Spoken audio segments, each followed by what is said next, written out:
Dear Mrs. Finch, as Lewis's psychiatrist, I can understand your desire for an explanation. As I see it, the trouble began in January, shortly after we convinced your son to seek treatment for substance abuse. Newly sober, I believe Lewis first noticed the monotony of his daily life.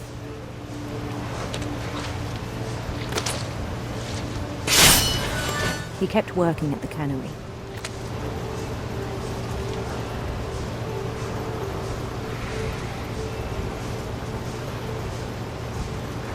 But he withdrew part of himself.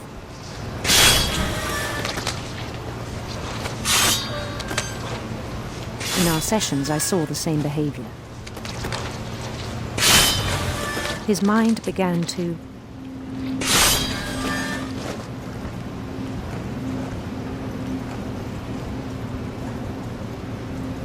wander. I asked him to describe it.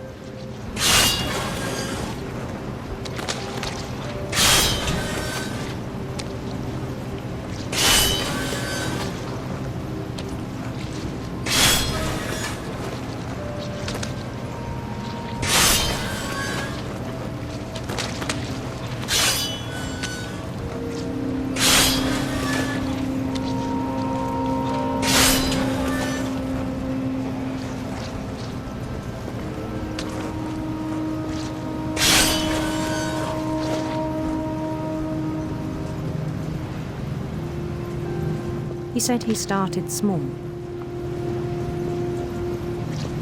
imagining a labyrinth.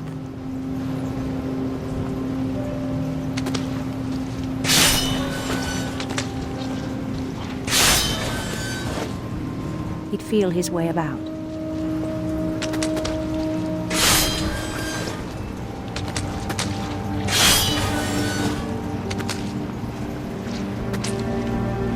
Then something moved. Bats and toads.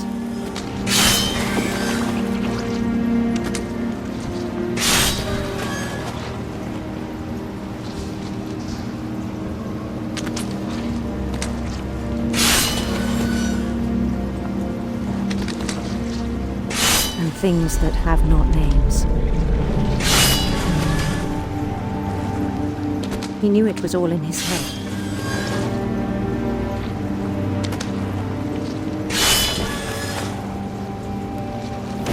He took it very seriously.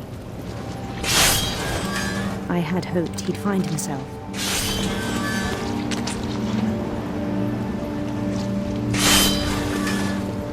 But he found something more. I worried about him then.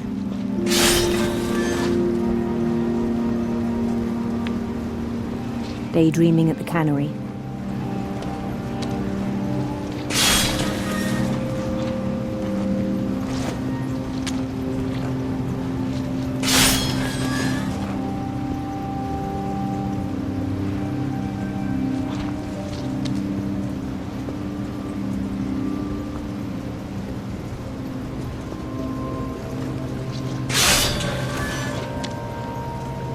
I spoke with his boss.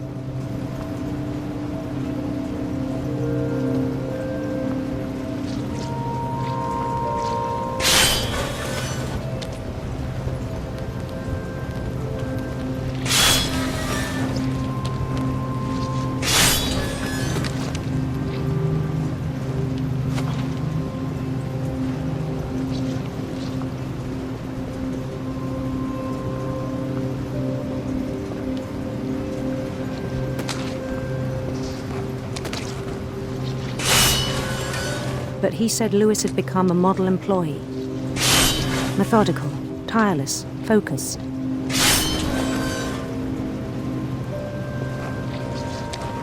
Like a whole new Lewis. So I let him go on.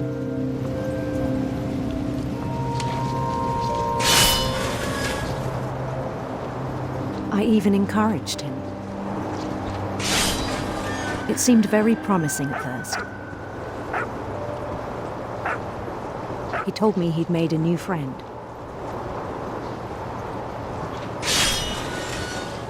on the edge of a city he named Lewis-topia. He built the city up slowly, brick by brick.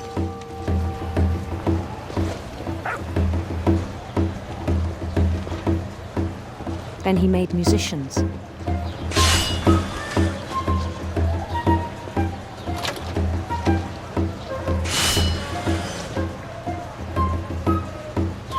And songs for them to play. He talked about starting a band.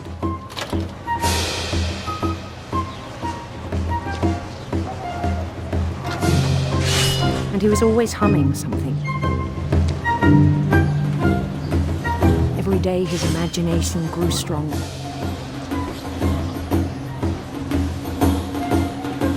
He no longer spoke at the cannery.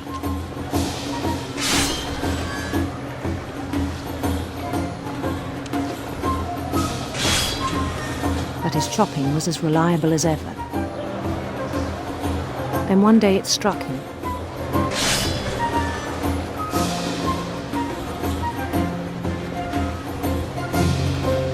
All the cheering crowds, even the stones under his feet, were all in his imagination, so he could do whatever he wished.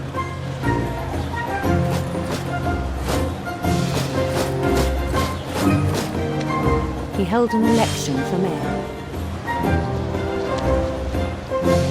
and he won.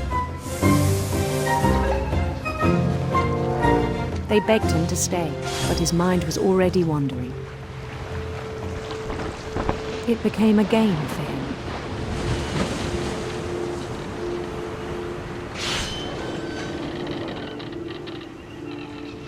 He'd conquer a city, then immediately push on.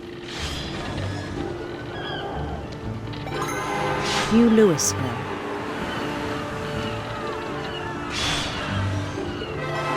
St. Louis. He started drifting away from our reality.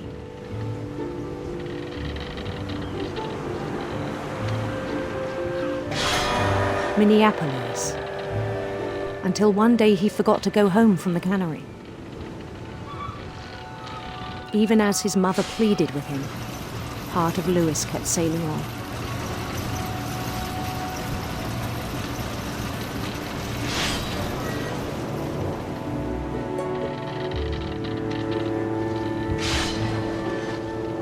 In Louisburg, he heard rumors of a handsome queen.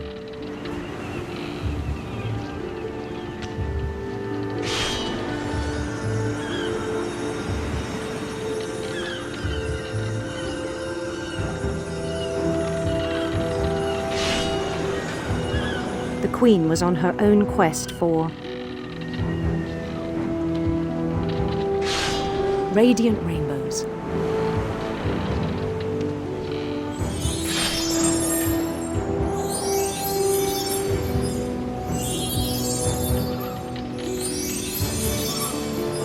He followed the sound of her silver harp.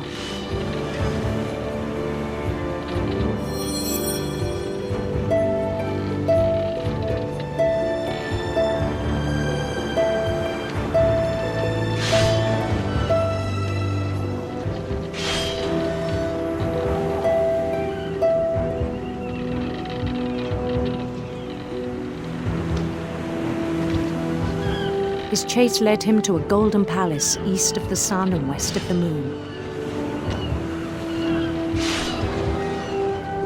Even then, his logic remained sound.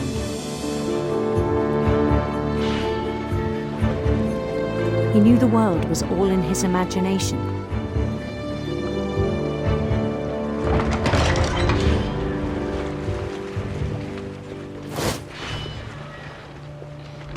But he was so proud of having created it. In his own eyes, he'd become something greater than a king.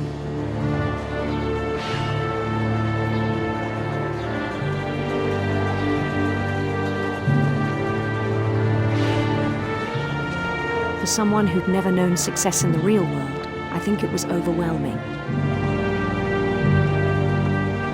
And then it struck him that the real Lewis was not the one chopping salmon, but the one climbing the steps of a golden palace.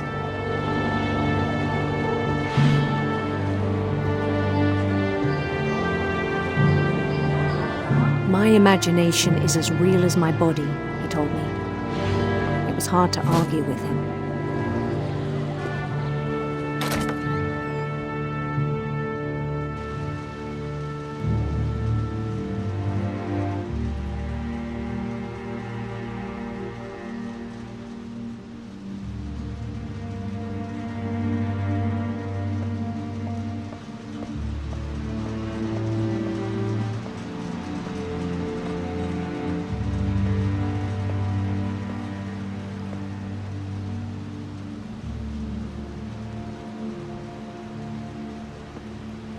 Began to forget the world we know.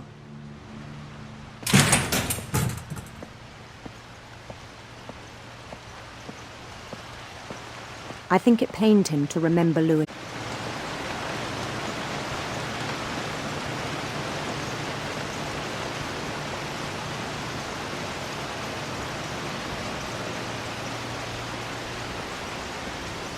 He began to despise the man with a royal contempt.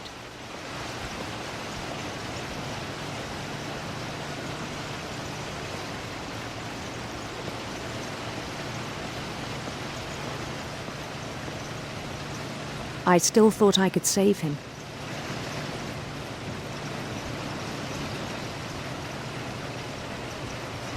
Even after he said he was being crowned king over all the lands of wonder.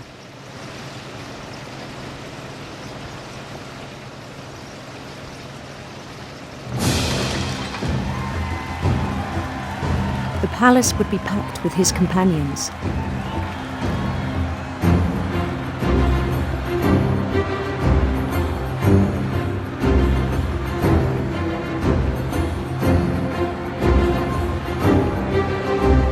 Including the wise Calico who'd insisted on inviting me.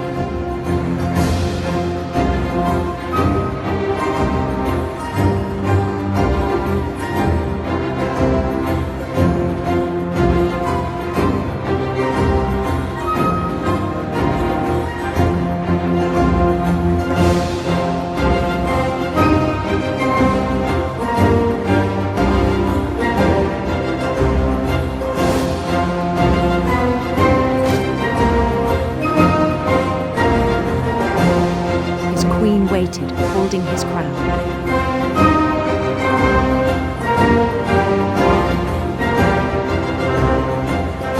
There was only one thing left to do.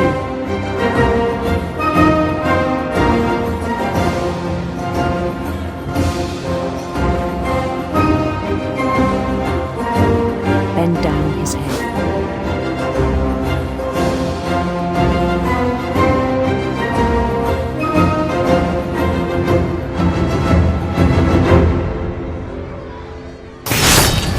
The rest I think you know. Mrs. Finch, your son was a kind man who will be missed by all of us who knew him.